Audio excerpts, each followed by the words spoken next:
Thanks for listening to Uncle Sam's Soccer Podcast, keeping you up to date with the latest in American soccer.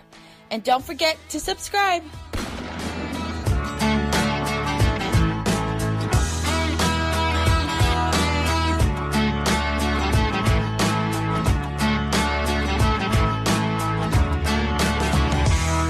Hello, everyone, and welcome back. Uncle Sam's Soccer Podcast 2019. Here we go. I'm Steven Jotter, and joining me, as always, are Makafai and Jake Watroba. Things are a little bit different for today's episode. We got a couple of announcements, as well as a lineup change. Boys, Arman, Jake, Happy New Year. Did you guys enjoy a little break from the soccer craze? It was nice to get away from you guys and not talk to you guys at all. I mean, to be honest, though, like, did we really get away from the soccer craze? I did. There was just news breaking left and right. I took a 7-day Twitter break, but like you guys took breaks from Twitter for like 2 weeks, though, didn't you? I did. Yeah, I took a week break. Yeah. I would say that was the best decision I've made in a long time. All you listeners out there, continue listening to the podcast. Follow us on Twitter, Uncle Sam Soccer Pod. But if you need to take a break from Twitter, highly recommend it. 1 week, delete the app. Just go read a book or something. I mean, for me, just getting away from the hoopla, I think was really nice. And I don't know, but I mean, I don't think any news broke when I was off Twitter. So, okay, what news broke? Christian Pulisic. I think I was on Twitter when that happened. Okay. But anyway, listeners, as I said, we have a couple announcements. First, you know the podcast is on any major podcast platform, so go ahead and subscribe to our show. Give us 5-star rating. We don't have a paywall, so any 5-star rating means a lot to us, or anybody who hits the subscribe button, it means a lot to us. Secondly, like I said, follow us on Twitter, Uncle Sam Soccer Pod, at Arman Kafai, at Jake Watroba, at Steven Jotter, and send us all your mail, the good, the bad, and the ugly. And we're going to start doing some new things. Rather than dumping one big episode on Monday morning, you're going to get snippets Monday, Tuesday, and Wednesday, and then the big show on Friday. So pay attention to that. And for this week's focus is all about Christian Pulisic's signing for Chelsea. So let's get to today's episode. All right, boys. So for segment 1, we got a special guest joining us. He's not on the line just yet, but Brandon Busbee, host of London is Blue podcast. We're going to have him on talking about what exactly does Christian Pulisic mean to Chelsea Football Club. But Jake, I want to begin with you. You're the Chelsea fan of the show. When you saw the official announcement by Chelsea Football Club that Christian Pulisic was going to the club, the American, this big name, massive, what a whopper of a transfer fee, 73 mil. What was going on through your head? Liked the move? Didn't think the move was good? What were we thinking? I mean, naturally, as an American, I'm pretty stoked that Chelsea, my Premier League club, signed him. I think if we were to take a step back here and let's just say, from like an outsider's perspective, I guess, or as a fan of a different Premier League club, I guess I would look at it and probably say Chelsea overpaid for him. Is he really worth that $73 million price tag? And like you kind of have alluded to over the last week or so, and is he a starter at Chelsea, or is he more of a bench player, rotational player? So, as a Chelsea fan, I'm definitely excited. I definitely want to see him prosper and develop more with the club, and definitely become one of the turn into like a world-class player at one of the biggest clubs in the world. Right, Arman. Here's some facts for you. Pulisic's fee was the 27th most expensive in the history of the sport. Pulisic is the third most expensive player aged 20 or younger, behind Mbappe and former Borussia Dortmund teammate Dembele. Third biggest transfer in Chelsea history. Christian Pulisic also becomes Chelsea's 41st player out on loan because he's not joining till the summer. Well, the crazy thing is, with a fee of $73 million, I think first off we should marvel that an American player developed in America, who went to Dortmund at 17, is being is worth that much money. I think we should all marvel at that fee. But at the same time, it's really interesting because a lot of debate between, I guess, people in the media and fans is, will Christian Pulisic play? And, go backwards, 5 years? And someone with a fee around 73, 74, 75 million, you'd expect them to play off the get-go. But with the inflation of the transfer market and how big just these fees have gotten, it's not a guarantee. And I think that's the most fascinating thing about this whole deal. We're not sure how Christian Pulisic is going to be at, $73 million? I would say, 5-6 years ago, we look at Christian Pulisic, $73 million. That's a massive transfer. He's going to play. This is amazing for American soccer. But now I feel like there's more skeptics than ever. And I find that as a result of the inflation in the transfer market. So is it fair to compare Pulisic's fee to other Americans? I would, but you have to be careful because I feel like there's more of an inflation now than we've ever seen before, the influx of money involved in soccer. I mean, I don't know if you can really compare it to Josie Altidore when he went to, I think, Villarreal in La Liga. I think it's kind of tough to compare it to him. That was in 2008 for $9.5 million. Mm-hmm. I think it's kind of tough to compare it to that as well. Because I mean, that would probably go up a little bit as well. It's tough to even compare transfer fees in general. No, you're right. Money. You guys roasted me for trying to do that. Yeah. And John Brooks in 2017, age 24, went from Hertha Berlin to Wolfsburg for just under $20 million. I mean, I guess it's the most comparable one you could find out there. But I mean, then you gotta. He's not Pulisic. He's not Pulisic's stardom, and not even that. It's a defender versus an attacking winger, center midfielder. Completely different. Prices per position changes. I mean, look at the prices that Liverpool paid for Alisson. I mean, it's an absurd amount for a goalkeeper. Let me kind of jump in here real quick and just say that I think what we also need to look at is the fact that Christian Pulisic went to a Premier League club versus a Serie A club or a La Liga club or a club in Ligue 1. The Premier League teams in the Premier League, because of all the money that is associated with that league, probably have to pay. They're paying a premium or a tax, if you will, I guess. On players coming into the league versus a Barcelona or a Real Madrid or PSG might have to pay. I don't know. Would you agree, Arman, on that? Yeah, well, I mean, with the media rights deal, we tend to see teams like Chelsea who have overpaid for players in the past. I mean, their goalkeeper, his name is evading me right now. Jay, help me out. Call him Kepa. I can't say his last name. I just call him Kepa.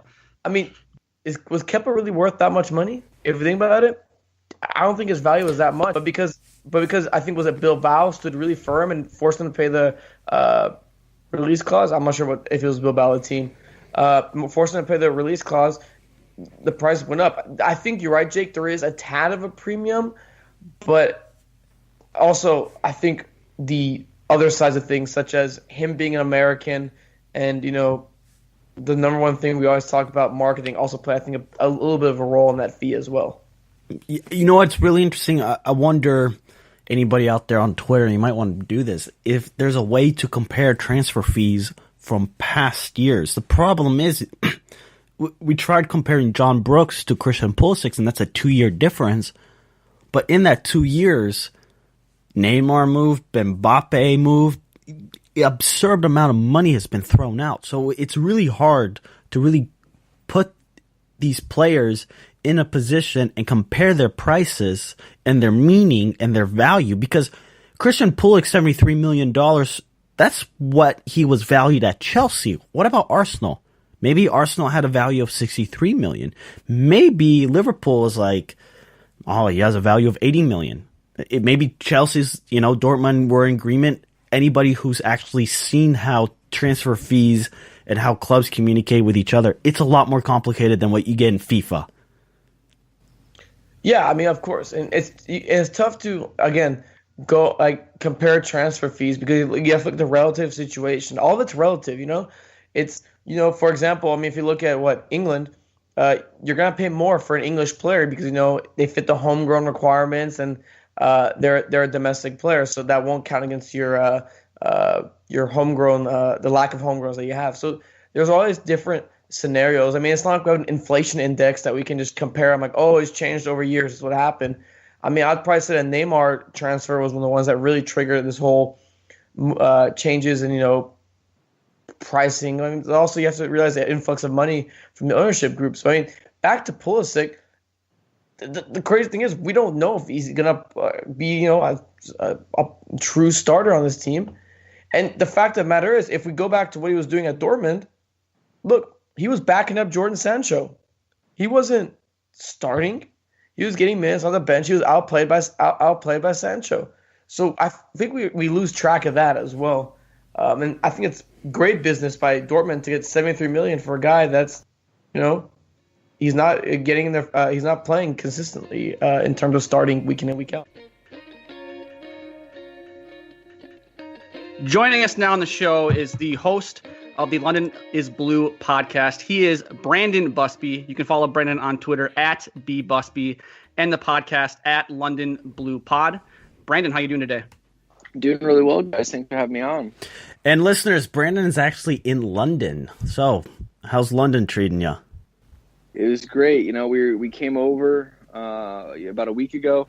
We got news that Pulisic might be signing, so we had to go show up and make sure we got the deal across the line and make sure nothing happened. So, in all jest, it's been the perfect timing to be here and kind of have that news break. It was amazing.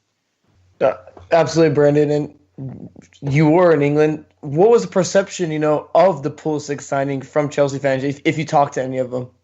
Oh yeah, so we have I mean, that's all we've been talking about, honestly, the last 4 days or whatever. With a lot of our friends over here. So obviously, if you're American, ton of excitement, ton of hype, a lot of positive momentum behind it. Our UK-based friends are a lot more split over it, to be honest. I would say that some of their precautions are really, they're like, oh, well, last time I saw them play against England, okay, well, yeah, we lost 3-0, and we didn't have a head coach and a lot of other things. So they're going off an extremely small sample size. Or the other thing we hear a lot is that, he's still unproven, or, we'll see. They're just kind of have that doubt in their mind. I'm like, guys, this isn't Matt Miazga. It's a different situation. Let's give him some time to do it. But I would say credit to the journalists over here. They see this as an extremely positive signing. If anything, they think Chelsea may be paid more than what they should have, but that, who cares? It's not our money to be spending. But the journalists think that, this is kind of back to that era where Chelsea are signing young, up-and-coming, creative, attacking players. And who doesn't love that? No, it's really interesting. Does Matt Miazga leave a sour taste for Chelsea fans? It's not a sour taste. It's more of like, wow, we did it for an agent. It was a favor, is the way they look at it. They never really were like, oh, yeah, Matt Miazga is coming in to challenge John Terry and Gary Cahill 3 years ago. He was just he was just looked at as another one to go into the loan army. I think this is a good point to talk about Chelsea's recent history with young players. Brandon, I'm sure you've heard U.S. soccer fans are worried that Pulisic will be relegated to the bench or even loaned out now that he's has signed with Chelsea. Obviously, he is loaned out to Borussia Dortmund right now. But why is the Pulisic signing different than, say, a Michy Batshuayi signing or a Kevin De Bruyne or even a Mo Salah? Well, I mean, all of those guys came from smaller clubs. I mean, Borussia Dortmund is established in the Champions League. He's, been playing in Champions League for a couple of years. He has, solid numbers playing against big teams in Europe, playing against big teams in Germany. And I think the biggest thing for us is, Salah was a bit of a surprise, if we're being honest with ourselves. De Bruyne, he came from Genk in Belgium, and we didn't know much about him. Even Michy, he had one good season in France. Christian has easily 2-3 solid years, a body of work to go off of. And the other big thing is that, he is carrying a lot of weight on the U.S. men's national team as well. And that's no small burden. And there are a lot of eyes and cameras and interviews being pushed his way. And the way he deals with himself with so much kind of maturity, and he knows what to say. And, he's focused on the results, not getting caught up in the limelight. I think a lot of that just kind of goes into, why he's different than those players. Is there a bit of concern, kind of I guess maybe a little bit of a recency bias, since Pulisic has kind of been more on the bench with the rise of Jadon Sancho, especially. Is there more of a concern though? Hey, he's not starting week in and week out, and the transfer fee of $73 million. It seems quite a bit for a guy. But like you said, I mean, it's not our money, so we shouldn't be that concerned about it. Is there a little concern, amongst Chelsea fans in general, that hey, look, like we paid for a guy that's not even we pay that much for a guy that's not starting week in and week out? Yeah, that's another hot talking point right now. Like, oh, one of our young players, Jadon Sancho, put him out the team. And this is not exactly true. He has told Dortmund since the beginning of the season, is what's been reported, that he wasn't going to sign his contract. So they've essentially been behind the scenes trying to figure out what they're going to do. The rumor is that Chelsea and Dortmund had this deal confirmed and wrapped up in late fall. They just were going to wait until the transfer window opened to announce it. So I think a lot of that has to do with it. I believe you guys probably know better than I do that he had a bit of an injury earlier in the season as well. So to me, I think if a club, they have a bit of a contract rebel, it's an easy excuse to play someone else, to put pressure on that player. But, this isn't his first season breaking through like it is Jadon Sancho's. He's got 3 seasons, to go on as a record of his reliability. Yeah, I personally have this weird feeling that Pulisic is not underrated, but I have a weird feeling that he could easily turn around and be a De Bruyne or a Salah. I saw quotes at Pulisic. He likes Chelsea's style. He likes the coaching, he likes their way, but I personally don't see him fit that style. To me, Pulisic was either more of a Liverpool type player or even an Arsenal, where it's a little bit more of that tiki-taka play that Arsenal's so famous for. And my feeling is because he's only 20, I don't know what he's going to do in the next 4 years. If it's not the results that Chelsea expect, he might get sold off to another big club in Europe. And then, by the time he's 28, Chelsea fans are going to be like, why did we do this again where we sold him off? That's just me. Maybe I'm just too cynical in general, but I have a weird feeling from the get-go that Pulisic was the price was always too high. When the earlier reports were coming out with Liverpool and Chelsea, I was like, oh my God, the expectations and all the Americans here putting expectations on Pulisic of being this, world-class player. Sure. Look, there's no guarantees that he starts or plays. I mean, that goes for pretty much every player at Chelsea. This to me is a bit of the end for Willian. I believe. I think he'll be the one that will leave this summer. I think Pedro will stay because we can get more for Willian. And so if you look at it that way, that's what they're looking to do with him. Essentially, is get him his opportunity to play as quickly as possible. I think waiting till the summer so he gets a full preseason is really smart instead of trying to bring him in mid-season of a coach's or a manager's first season. The good news, if you're worried about the style play, is that Maurizio Sarri is changing Chelsea into a tiki-taka, pass-heavy team. We're recording between 700 and 1,000 passes a game, and that's also a massive point of contention amongst Chelsea fans right now. Is there's a lot of passing and no end product. But I think that Christian is going to have the chance to come in. He was bought to make an impact to the team. My understanding is that he was purchased irregardless of who if Maurizio Sarri was a manager or not. He was a target for the club, when Conte was there. They were wanting to sign him last year, and then this past summer as well. It just didn't happen because we didn't have a manager at that point. So the club hierarchy favor him big time, and that will help him, especially when the managers feel pressure from the the owner and the hierarchy to play him, he will get his chances, and it's up to him to take him and run with it because everyone knows at Chelsea there's no time for patience. You either are successful or you're out the door. But Christian's got a ton of talent. I'm really excited to see him go out there, do what we know he can do, and I think he'll really surprise the local fans here with just how exciting and attacking he can be. Brandon, do you think this signing happened in the winter due to I heard Grant Wall talk about this on a podcast earlier this week, that Chelsea's facing a transfer ban this summer. Do you think that's the reason why this got done now and not in June or July?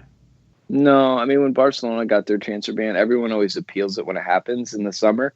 So then the ban starts in the winter. I don't think that that's an issue. Also, Chelsea haven't been charged with anything. So we don't know if that is or isn't going to happen.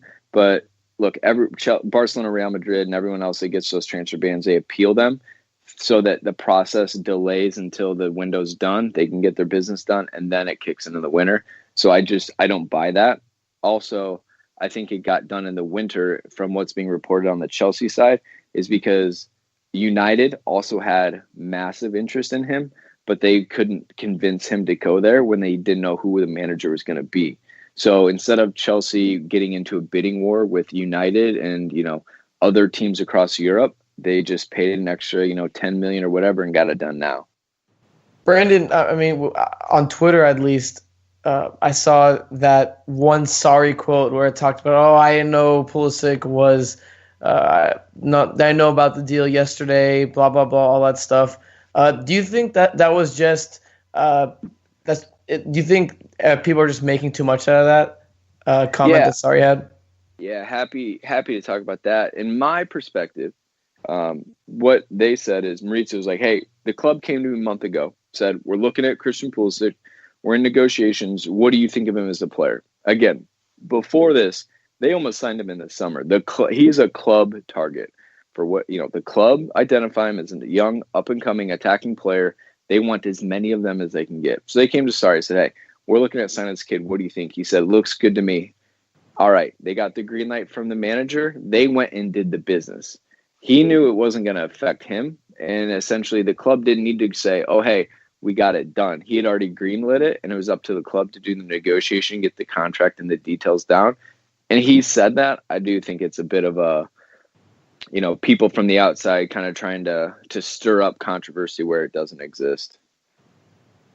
Yeah, Brendan, as a Chelsea fan, I kind of saw that as, Maurizio Sarri's first language isn't English either. So I think there was a little bit of, I don't know if lost in translation is a good way to put it, but I didn't really see that quote or that comment as concerning as some people might have found it. But last question here before we let you go. Can Sarri and Chelsea get more out of Pulisic than Borussia Dortmund did?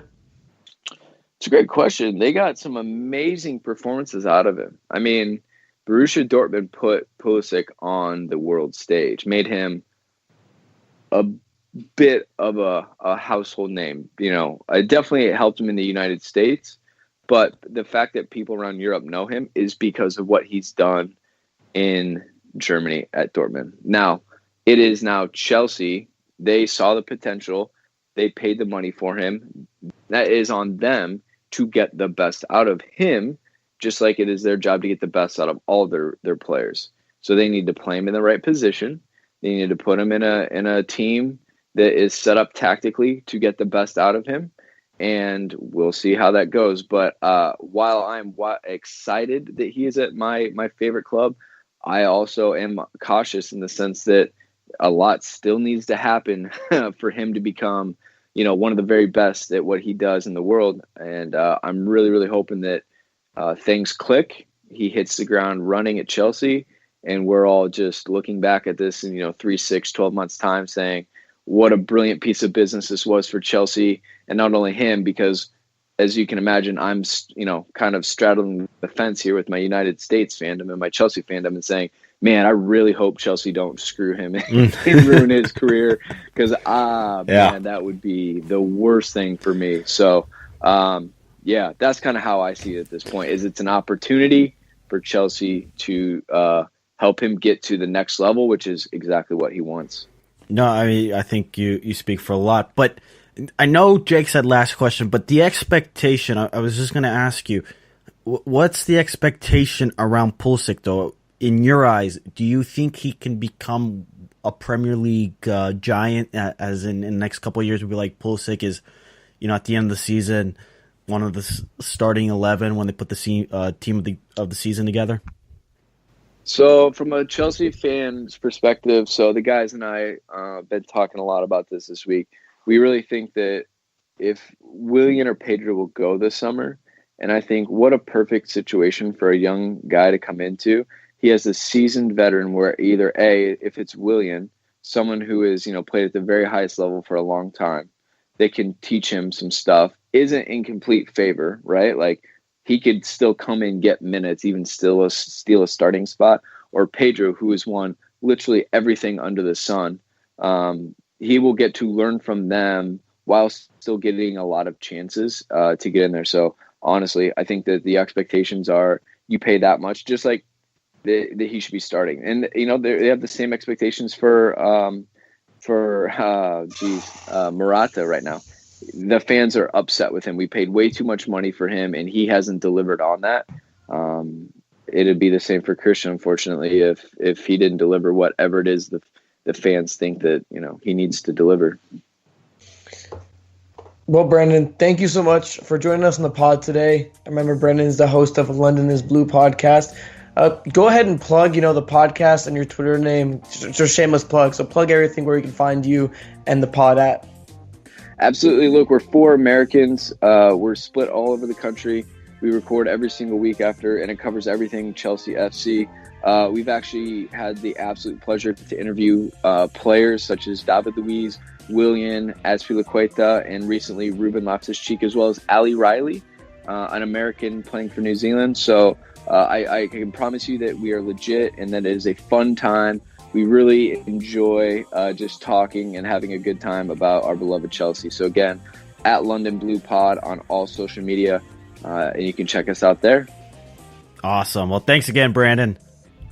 Have a good one, guys. I really appreciate it.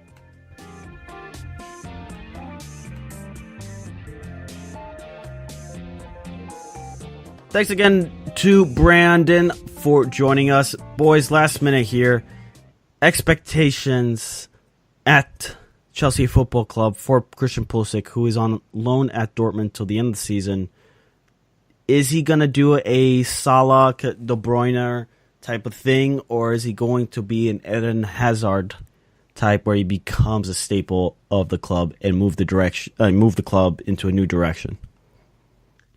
Is it possible that he won't be a star, but he'll be a consistent starter week in and week out and play pretty good, but not worth that $73 million price tag? That's possible. That's my take.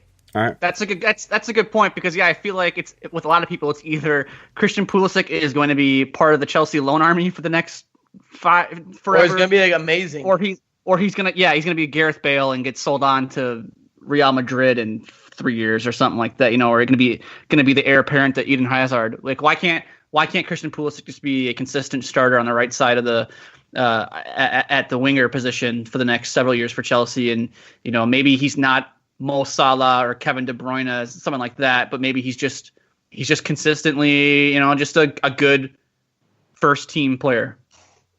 I think consistency is a really underrated attribute. No, you're right. Being consistent is huge. You're right, and just not being injured. I mean, Bill Belichick and the Patriots have this mantra of a player that's available is a lot better than a player that's unavailable, regardless of their talent. So. It might be a cold take, or not really a hot take to say hey, I think Pulisic, it might be just a consistent starter week in and week out. But if you're an American fan, you have to be ecstatic if that's the case. Come on, guys! Marketing is huge. Are you really going to be bitching about one of the top players in America playing for Chelsea week in and week out because he's not a star or something? He's better than everyone else, and come on, man! That's just my thought, man. I think we're more likely going to see a consistent starter week in and week out. That won't be worth that $73 million price tag. But like Brandon said, I mean, it doesn't matter in terms of us because it's not our money. So Follow us on Twitter, UncSamSoccerPod, at Steven Jodern, at Jake Watroba, at Markify. Come back for part 2 tomorrow. We talk about solidarity payments.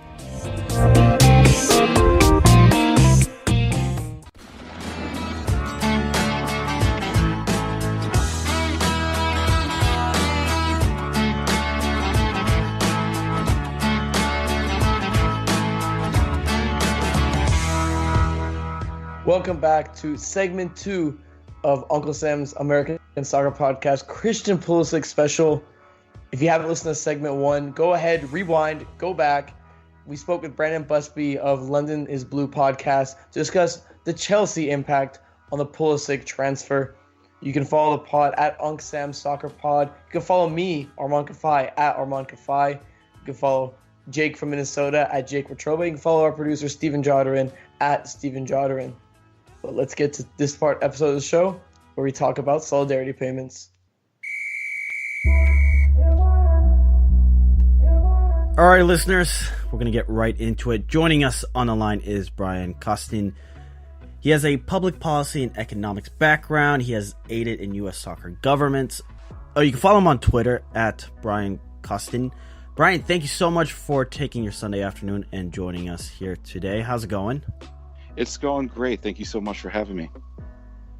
Brian, let's dive right into the discussion on solidarity payments. It seems like they've been in the news recently with the transfer of Christian Pulisic from Borussia Dortmund to Chelsea.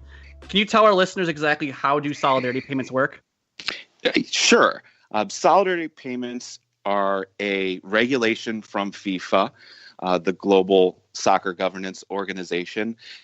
And with their mission to promote the game of football, protect its integrity, and bring the game to all, they've developed a system called solidarity payments, as well as training compensation, which is a separate issue but similar issue. But solidarity payments to incentivize youth training for soccer. So there's a lot of people around the world that FIFA wants to get into the game of soccer, and they believe that this is a method that will help train the next generation of players that we might see in the Premier League one day or one of the other leagues around the world. And so in the case of Christian Pulisic, of course, we've heard in the news that there's a transfer between Borussia Dortmund and Chelsea for $71 million. And this triggers, because it is a transfer between Germany and England, that's the key trigger, is between two different countries, it triggers solidarity payments. And solidarity payments takes up to 5% of that fee and uses it towards compensation, the solidarity compensation, to incentivize that youth training. So we're talking about approximately, in this case, for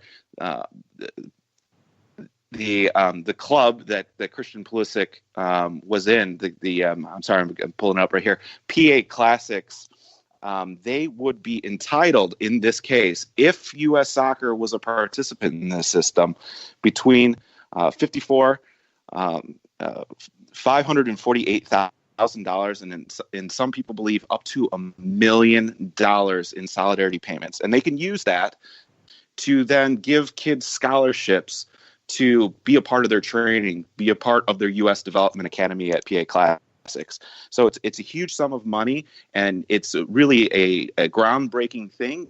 If it were to happen, the problem is in the United States is that for quite some time, U.S. Soccer has had the position that solidarity payments are unenforceable in the United States, and that is currently being contested before FIFA.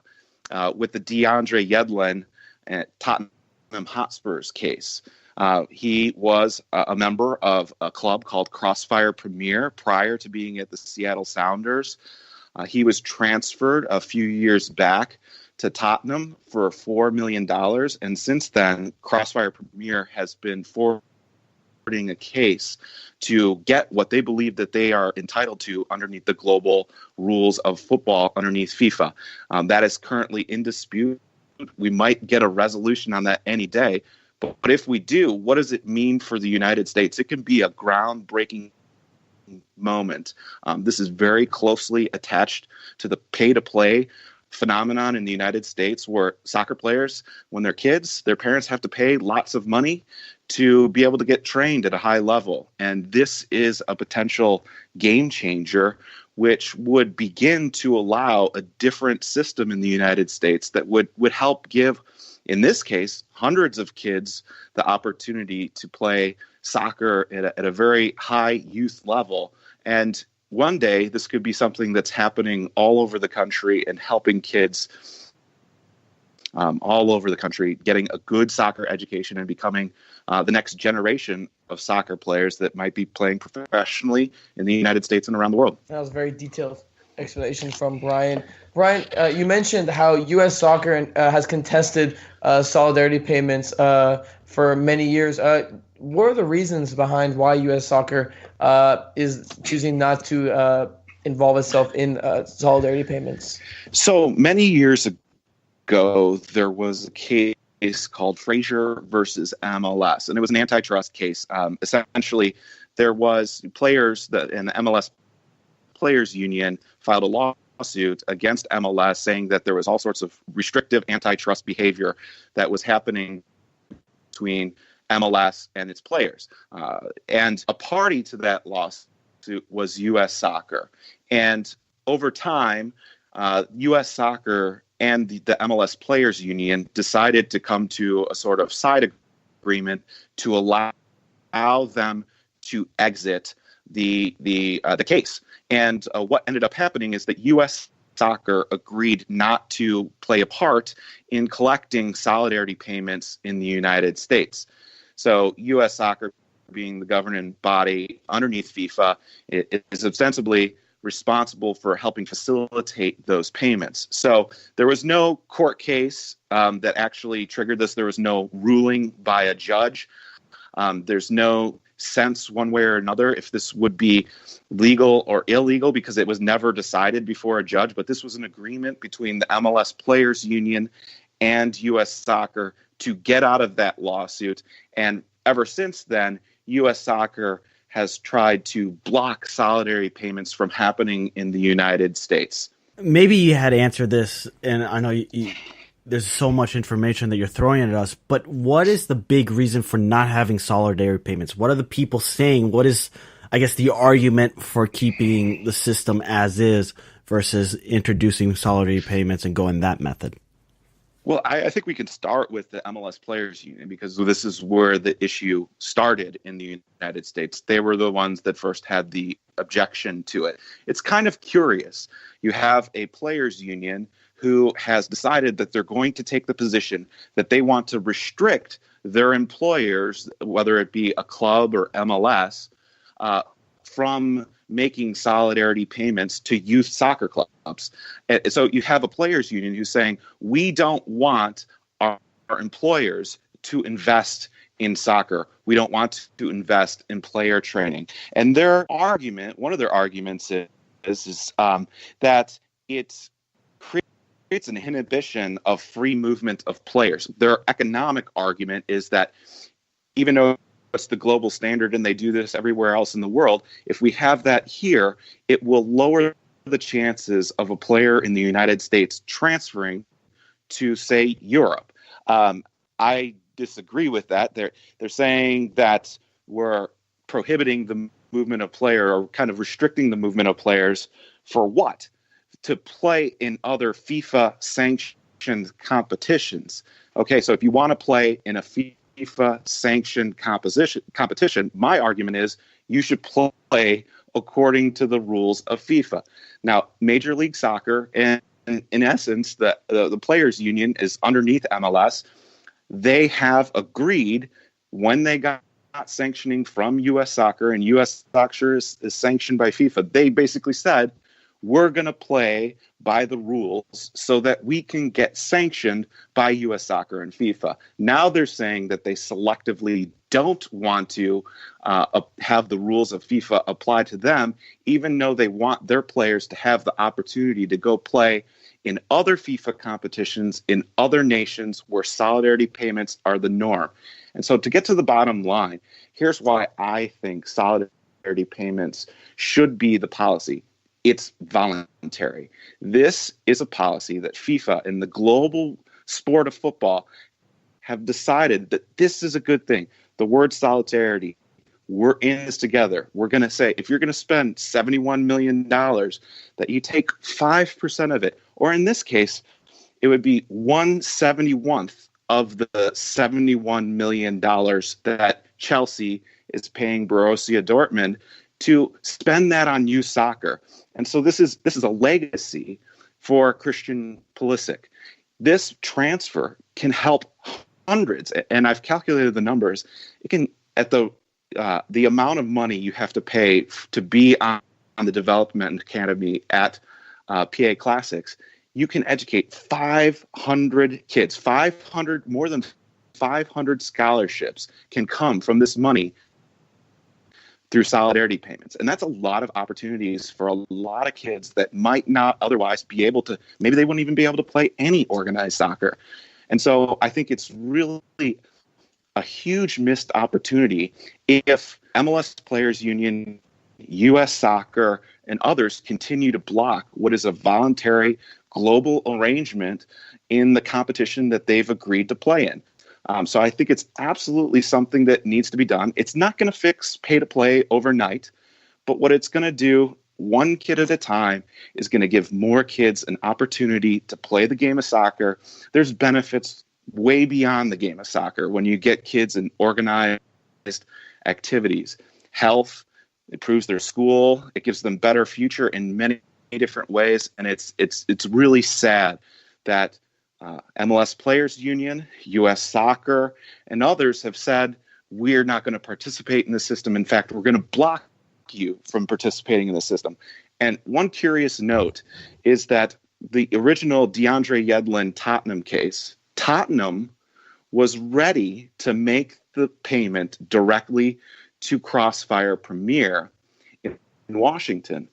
And U.S. Soccer stepped in and said, no, you can't do this. Don't make the payment. Instead, make the payment directly to MLS. So MLS is benefiting from it in some aspects. In this case, with Christian Pulisic, it's outside of MLS. Christian Pulisic was never in an MLS academy, but still, it is believed, even though U.S. Soccer has been a little bit quieter on the issue as the final resolution of this case might be in a couple weeks, we might find out about it. Their position has always been to block it. So we're at a really interesting moment. Now the stakes are so much higher because this is by far the biggest transfer that has ever come from someone that was trained at the youth level in the United States. So this is a really big deal. And in terms of that Crossfire case, and those really publicized, is there any feeling which way the case is going to go in favor of U.S. or in favor of Crossfire or not? I think that there's a really good chance that there's a favorable outcome to Crossfire. And one of the reasons why, well, the facts of the case are very, very strong in my opinion. This is a FIFA rule. U.S. Soccer has agreed to be a part of FIFA, and Major League Soccer has agreed to be a part of FIFA. So you would think that they would all follow the rules that they've agreed to follow. So the facts in that regard lead me to believe that there's a strong possibility of a positive outcome. The other factors, Major League Soccer, Don Garber, if you remember about 6 months ago, Alphonso Davies from the Vancouver Whitecaps got transferred to Bayern Munich for about $15 million, I believe. MLS has kind of changed their tune on solidarity payments.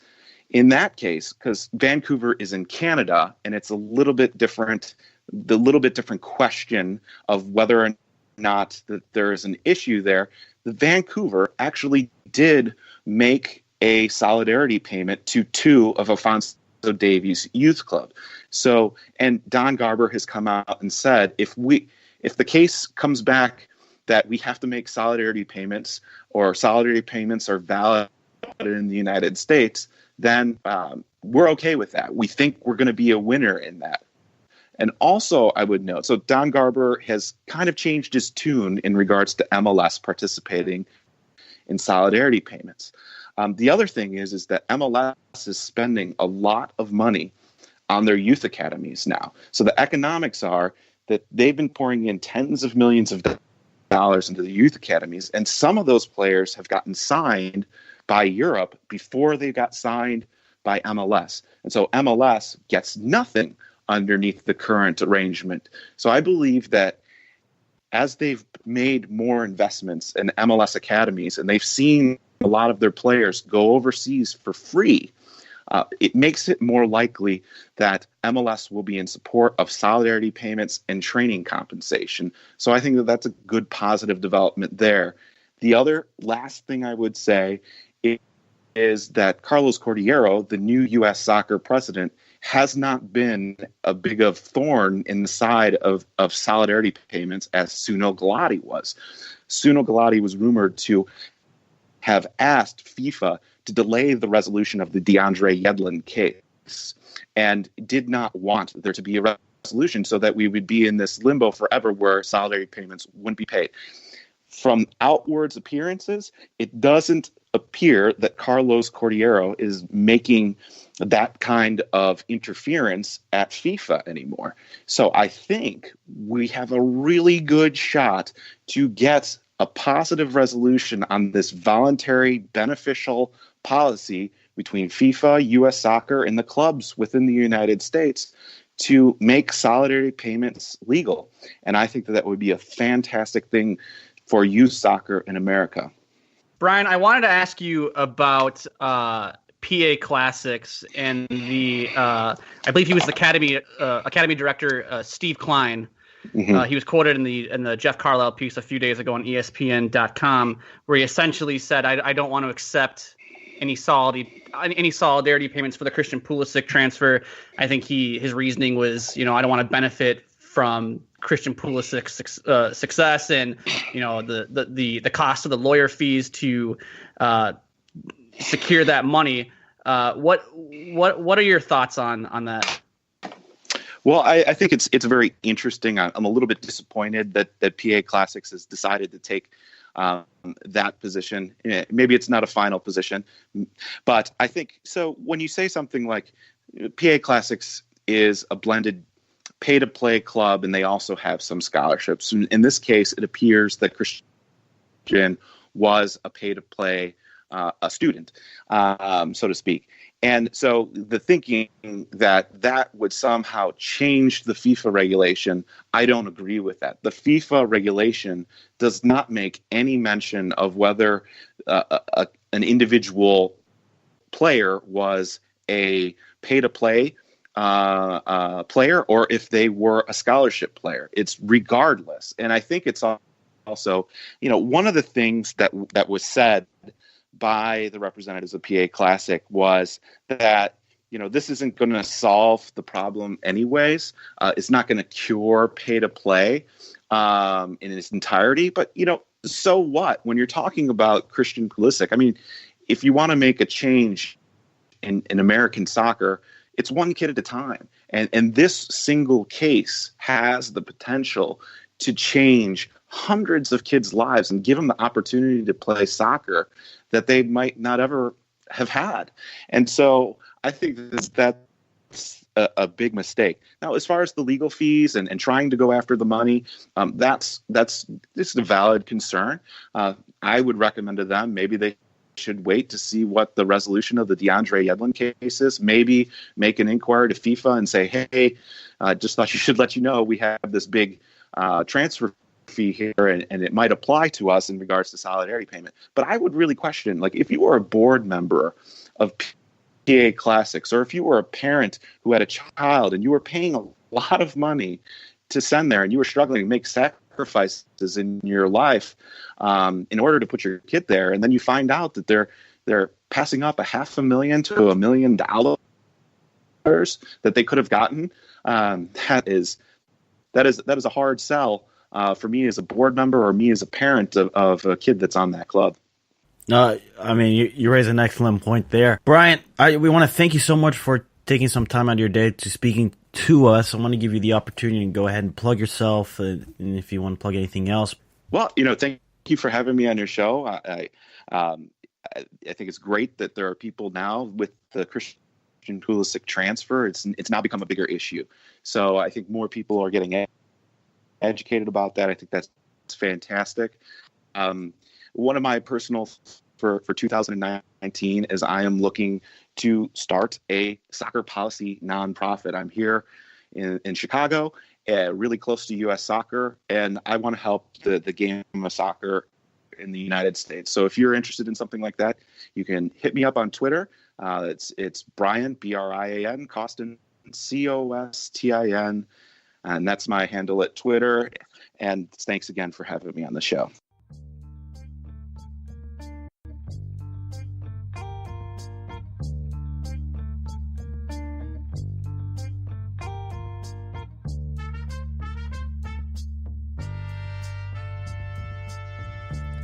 Wow, what insight there.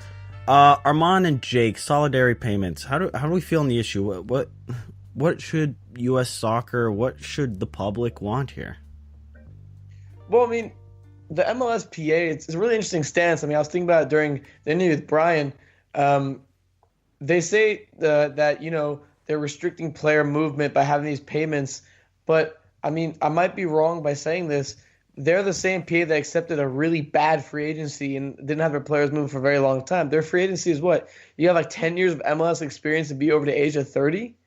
And that's good, and that's not restricting freedom of movement. So I think that's a pretty bogus argument. But I like what Brian said. It's not going to end pay to play. It's going to help it, and that's a positive first step. But the fact of the matter is, I'm kind of conflicted because I know that there are some academy directors that make six figures, and will all that money go to covering scholarships for players? Or will it also go to coaches and other administrative things as well? And they'll just keep the prices or maybe subsidize it a little bit and make it maybe more affordable. I mean, there's a lot of things. I think soccer in America is a little bit more greedy than a lot of people want to think. And it will help. I'm not sure if it'll help tremendously, but I think it'll be a positive step. I mean, that's just me. I'm a pessimist, though. Well, we all know I'm Mr. Negative in this podcast. Arman. And while yes, in principle, I think you take the academies get these solidarity payments. Maybe they cut down on the cost. For a player to enroll in the academy, or you increase the scholarships or whatever.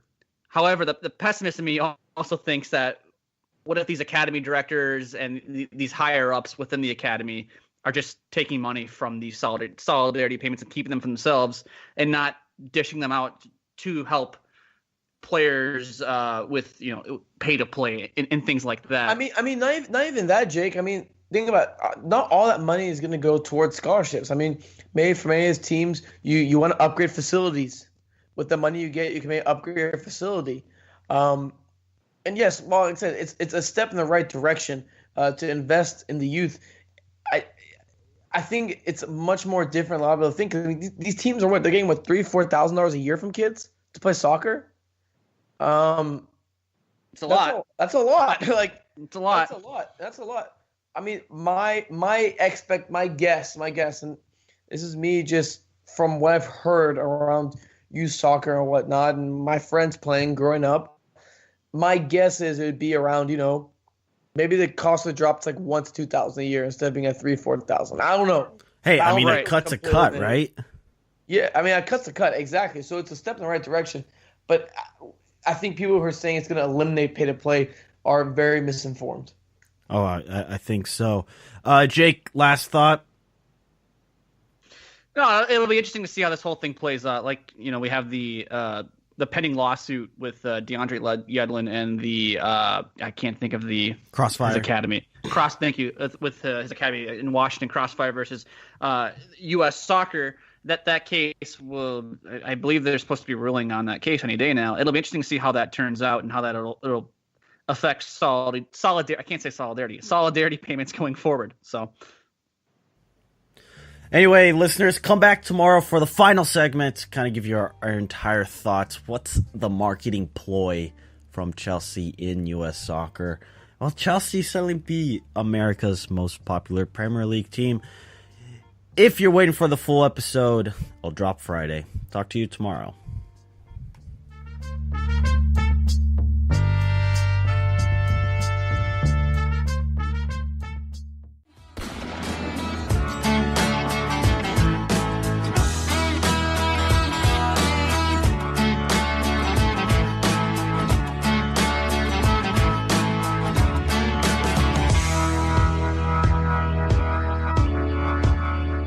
Hello, everyone, and welcome to Uncle Sam's Soccer Podcast. My name is Jake Watroba. Joining me is Arman Kafai and Steven Jodran. Make sure you give us a follow on Twitter at Uncle Sam's Soccer Pod. Leave us a review. Subscribe to us on iTunes. Only good reviews, please. Our first segment of this week's episode looked into the transfer of Christian Pulisic from Borussia Dortmund to Chelsea. Segment 2 consisted of our interview with Brian Costin, in which we discuss the issues with solidarity payments in U.S. soccer. And today on segment 3, we'll be talking about the Christian Pulisic transfer and how that impacts U.S. soccer. So, fellas, let's dive right into it. Does this transfer change the image of U.S. soccer players? No. Wait, what? No. Listeners, go back and by the way, I just wanted to let listeners know you can just go back to the feed to listen to segment 1 and segment 2, or wait till Friday for the full episode. Arman, you say no. Why? Why do you say no? I'm questioning your no. You're questioning my no, so you don't think I really believe that it won't change? It won't change, or I think this here's is the thing. I think there's a big change in England. My perspective around this is I think the change around American soccer is wasn't because of Christian Pulisic. I think the change started a bit earlier when we started to see all these guys go into the Bundesliga, and with Christian Pulisic play in the Bundesliga, which prompted a bunch of these guys to go to the Bundesliga to play. I think that's when the perspective kind of changed, and Alphonso Davies is a good example of a player, not an American necessarily, obviously Canadian, but we'll lump him in because they kind of suck right now. Alphonso Davies going to Bayern Munich, I think then you start saying, hey, look, people are looking at MLS talent. MLS talents, like I said, we're lumping Canada in with America for the time being. They're going to take a more serious look at those domestic players compared to, like some of the South Americans that kept getting sold to Europe. So I think that's when it was taken more seriously. The Pulisic transfer, great, awesome, but I think the change started much earlier than this transfer right here. Wait, but I think the perception with Christian Pulisic is that he was already at a big club with Borussia Dortmund, but I still felt, and I still feel Borussia Dortmund somehow is looked upon as, second step, just not with the elites of Europe, but second, but they've won the Bundesliga. They've won the Champions League in their history. I know a lot of clubs have, but they were in the Champions League final in 2013. Like, they're not a club that was in the Champions League final 15, 30 years ago when the landscape of soccer was entirely different. And another thing is, we know America's popularity phenomenon with the Premier League. NBC puts on a brilliant package. The numbers are pretty remarkable to begin with. Now you add Christian Pulisic. I mean, I do this with the Swiss players, who are, regardless of what league they're on. We know the Swiss players. Oh yeah, yeah, but the Swiss players playing. Oh, I'm going to tune in. I don't care who the clubs are. Now imagine what that's going to do in the Premier League. We don't have Americans in the Premier League. We don't. Clint Dempsey was the biggest name to play in the Premier League as an American. I mean, did we not have Jeff Cameron in the Premier League? Yeah, but this is we do have an American in the Premier League. His name is DeAndre Yedlin. And yeah, no, you're right. But there's no marketing. There's no appeal to that. No one tunes into them because no one cares about them. I think it's specifically towards Pulisic. Why do the players in the Bundesliga get more coverage? Because the Bundesliga is perceived as a league that is better at developing players and getting the best out of players, where the Premier League is not seen in that light. And recency bias. Also, but because Christian Pulisic is in that league. Well, I also think that I'm not sure about that. I also think that's why Dortmund gets a lot of coverage. Sorry to keep interrupting you, Jake, but I think that's why Dortmund gets a lot more coverage, is because Pulisic plays there. But I don't think the league as a whole does. Keep in mind, people are tuning into Christian Pulisic and Borussia Dortmund because Christian Pulisic plays an attacking position and not a he's not a center back or a fullback like DeAndre Yedlin or Jeff Cameron were. So therefore, the perception when he goes to Chelsea as an attacking player will change the perception of Americans in general. I think the public here in America is going to be a little more amped up. I mean, LeBron James carried a Christian Pulisic jersey, right? Not too long ago over the summer. Yeah. Wait. When we're saying changing the perception, are we saying in America or worldwide? I think you can, regardless. I think the perception, I think this is why Arman said no, but I said in England, I think there's a huge change. Because for the longest time, Americans going overseas, especially in England, it was what? Yedlin, Dempsey. Dempsey is the biggest one. He was quite successful. But Altidore, Yedlin, he had stints at... Wait, tell me. How are we going to call Yedlin an but like he's starting week in and week out for a Premier League team? No, but the thing is, he plays for Newcastle. Christian Pulisic is coming from Dortmund. And if I remember right, I could pull up the tape. Jake, you and Arman told me not too long ago that Chelsea might be a lesser talented team than Borussia Dortmund at the moment. Yes or no? Did you not say that? That was Jake. I said, yeah, I guess. Well, no, because here's my argument: is you constantly told me how great Dortmund is compared to Bayern Munich, and I said, well, no. Now you're putting words in my mouth. Now you're putting words in my mouth. No. Hey, hot take, police. We're arresting someone over here. So, who said it? Not Wayne Rooney. He's already been arrested. Oh, wow. Okay, here's my take on this perception thing, because I don't feel like I've actually gotten my opinion out yet, because you two have kind of hogged the discussion here. I do not think this transfer changes the perception of American players. I think the only way this transfer changes the perception of American players is if Christian Pulisic walks in at Chelsea next summer and is successful on the field. If Christian Pulisic goes to Chelsea next summer and falls flat on his face and is part of the Chelsea loan army, and 2 years from now is sold to Roma or Fiorentina or Monaco or whatever. Take whatever team you want in France or Italy or Germany or wherever. I think it'll be looked at as, look, at Americans can't succeed at the top clubs in England. They can't play. They can't play in the best league of the world. Look at Bob Bradley couldn't succeed in the best league of the world. Christian Pulisic couldn't succeed. Americans, what do they know about soccer? And it'll just continue this this idea. Is this that worldwide or here in America? This is a worldwide view. Yes, and don't forget, people still talk about Josie Altidore's bust at Sunderland.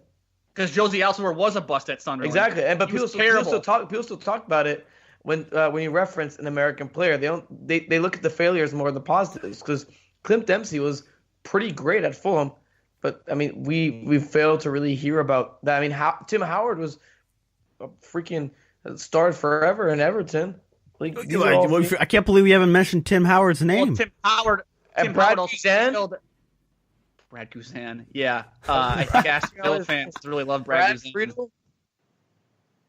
Keep going down the list. Wow, yeah, listeners, send in your hate mail. The list that we have compiled is really poor, but I think it provides a point. I think it shows an excellent point here that regardless of past Americans in the Premier League, the perception hasn't changed all that much. We still talk about the negativity of every player failing, especially Josie Altidore, yet you've had names be quite successful. Yes, Yedlin has an but as Arman mentioned, he starts week in and week out. Christian Pulisic changes the dynamic. How? Because people are going to realize his name is tied with Chelsea. And here in America, we like the fame and game. By the way, question for you guys. I don't pay attention to ESPN Sports Center all that much, but when the announcement was made, did ESPN go all berserks with it? Because I would think they would. I mean, this is a massive transfer fee for a youngster. No. They Here's didn't. the thing. Okay, I want to rebuttal to your He's attached to Chelsea, therefore it's a big deal. People will take notice. Did Tim Howard play for Manchester United?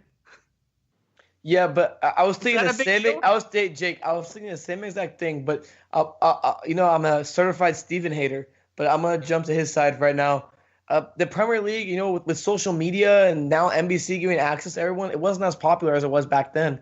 So I think now, especially with NBC, Twitter, they have these fan fests in America. You feel really connected to the Premier League if you're a fan of a team, and I think you can choose them more than ever with FIFA, especially, etc.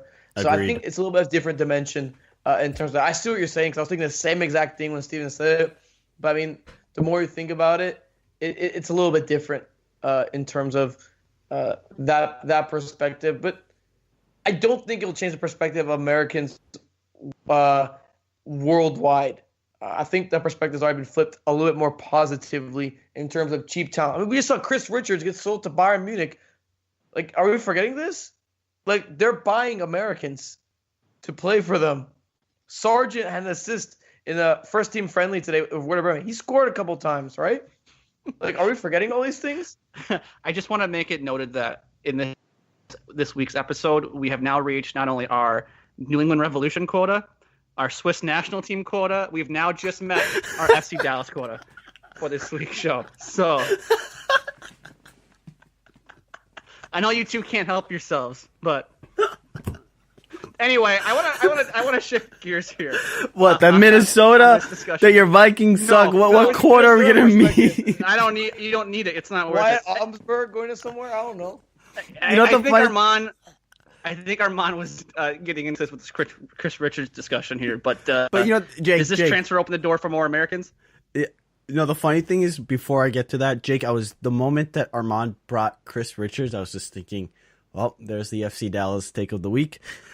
Moving forward, does it open? What do you want me to do? Like, he just transferred to Bayern Munich. What do you want me to say? Forget him? Oh yeah, yeah. Like, there's no one else out there that's making deals with. That they're getting Americans to Germany. I mean, what are you talking about? Sporting KC just sold Kyrie. What's his name? Oh, the Paderborn. He's not free, right? Was it free? He may have been. But this is domestic, homegrown talent, baby. This is the fresh of the fresh. Like, this is the best talent you can get out there. By the way, I'm not convinced Bayern Munich bought him because they think he's really good. Why they buy him in? I think he's a cheap lottery ticket, and they said, "What's $1 million or $2? Why not? We'll see what happens." Well, I mean, that's exactly what you would expect, right? Like, throw him in there, we'll loan him out a little bit, make some money off of him, and then if he's good, great, we can sell him to Wolfsburg or Werder Bremen or someone like that. Then you flip for what, $14-15 million? You get $13-14 million profit? Maybe if that, or you flip him to, a team in the Netherlands for $3, $4, $5 million or something like that. I mean, I don't think that's bad business, but I mean that's besides the point. What were you saying with Richards? If I interrupted you and Steven interrupted you, you were saying I was getting into the Richards discussion. I wanted to talk about if this opened the door for more Americans. This Pulisic. Oh, okay. I mean, it's so hard to tell because Christian Pulisic is just a one-off case. If Christian Pulisic was a line of maybe 4 or 5 different Christian Pulisics who have made their way through the top leagues of European, the stature of European football or European soccer, I think we'd be talking about it differently. But this is a one-off. So I think this does open the door in the sense of, you know what? Somebody's done it now. Who's next? I think the eye should be who's next. Just a one-off doesn't mean all that much.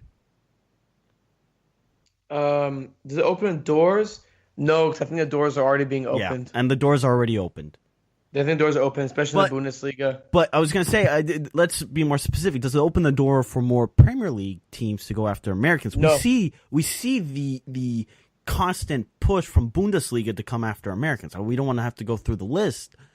But the Premier League, as we did at the beginning of the segment, we listed the handful of players that we remember in the Premier League. But besides Yedlin, and I know there are more Americans in the league now, but listeners, can you right now think of a couple more Americans in the Premier League? Well, the problem is with the Premier League is you have to get a work permit, which is why Stefan probably wouldn't qualify to play for City yet. I don't think he can qualify for a work permit just yet. That's the main problem. Which means for listeners who don't understand the work permit, I actually did a presentation in college about this, so that's why I'm so prepared.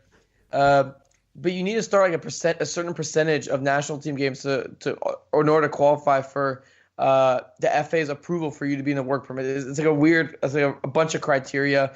Basically, do you play in continental competition as one of them? Have you played like 75% of your national team games, or like 100 or like 80% of your club team games? Some number, I'm not sure exactly. Don't roast me if I get those wrong.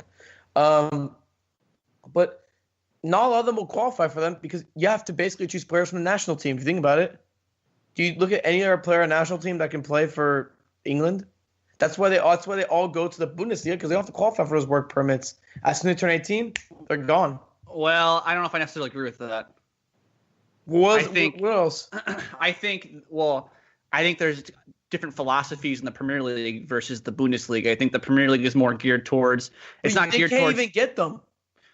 Well, no, hold on. Let me say my point here. They can't even get. The Premier League is more geared towards finding the best players in the world and getting them in the league. The Premier League isn't geared towards player development and things of that nature. I mean, come on, how many times we put on a Premier League game and it's like 18-year-old so and so from Portsmouth, England, starting for Crystal Palace. Something stupid like that. You don't see that. You turn on a Bundesliga game though, like the Bundesliga invests in the academy, invests in youth development, and essentially the Bundesliga, in my eyes, is set up to, on a German scale, is get kids into the academies, groom them, and then they get sold off to Bayern Munich, and then that's like where they develop chemistry for the German national team. And I think that also works too for some of these youth internationals, where they develop these kids and then sell them onto bigger clubs for profit. You know what's ironic? You want to know what's ironic, Jake, though? England is successful right now at the international level with the A team and then all their youth teams. They are, but you don't see young English kids playing in the Premier League today. Look at Jadon Sancho is an 18-year-old English international playing for Borussia Dortmund. He took Christian Pulisic's spot in the lineup. No, but I think with the Premier League's a bad competition. What they do is, because you have the League Cup, because you have the FA Cup, they play all the players then. If you're Arsenal or Chelsea, you're a big name in the Europa League, you play your kids then because it's a piece of, you get your points. But a lot of those clubs play their kids then, though, too. No, you're right, because it's not a competition that's taken seriously. But the Premier League, there's so much money involved in finishing, even between 10th and 15th, that it means something. What board member wants? Yeah, play your kids, whatever, blah blah blah blah. No, it's dollars and cents.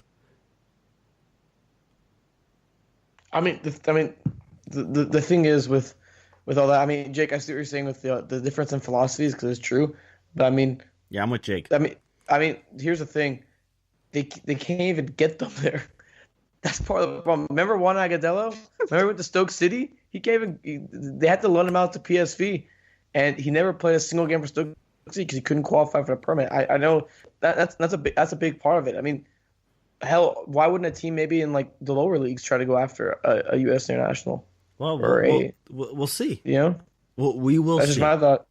We'll Work see. permits, baby. Listeners, follow us on Twitter, UncSamSoccerPod. The first full episode of 2019 in the books. If you have not listened to previous segments, please do.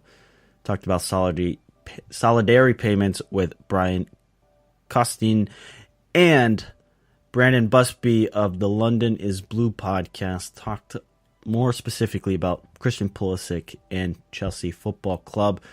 Jake and Arman, you guys excited for 2019? Big year for U.S. soccer, right? We're going to win the World Cup. Yes. According to Arman, we are in 2022. So I don't well, know. what about the woman? What about the women? Book it. They're gonna win. No, they're not. They're not gonna win it. It's gonna be France or Germany who wins it. Oh, what? Oh, okay. Hot take. We're saving this tape. Low key. That women's team is not as good as people think it is. Oh. Hot take. Whoa! They beat a bunch of nobodies in CONCACAF qualify. Whoa! There's problems with the women's national team. There's problems with the women's national team. You heard it here first. I predicted